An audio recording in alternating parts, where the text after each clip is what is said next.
science.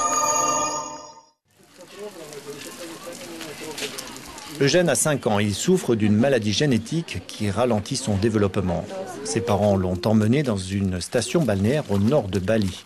Objectif, établir une rencontre entre leur fils et un dauphin dans le cadre d'une thérapie que l'on appelle la delphinothérapie. La méthode est déjà ancienne, elle s'adresse à des enfants autistes, paralysés ou souffrant de maladies génétiques. Elle s'adresse aussi à des adultes souffrant de dépression et de problèmes de sommeil.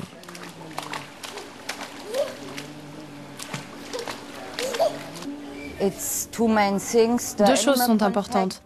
Tout d'abord, le contact avec l'animal qui aide les gens, mais aussi le sonar dont disposent les dauphins.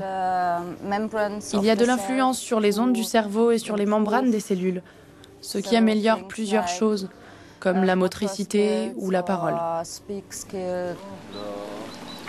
Selon ses parents, Eugène a fait preuve de remarquables progrès depuis le début de cette thérapie entamée en 2007. Mais la méthode ne fait pas l'unanimité, loin de là. Pour certains, il ne s'agit que d'une très bonne opération financière pour des promoteurs ainsi incités à garder captifs des animaux sauvages. Sans parler des risques d'accidents et d'interactions malheureuses comme des transmissions de maladies.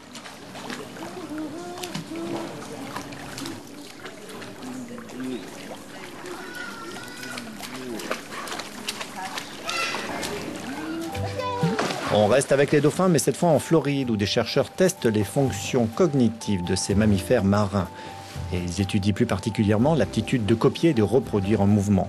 Pour cela, l'un des 2 dauphins utilisés pour l'expérience a eu la vue masquée. Les chercheurs, qui ont testé essentiellement des comportements moteurs, veulent ici souligner l'importance de l'écholocation des dauphins.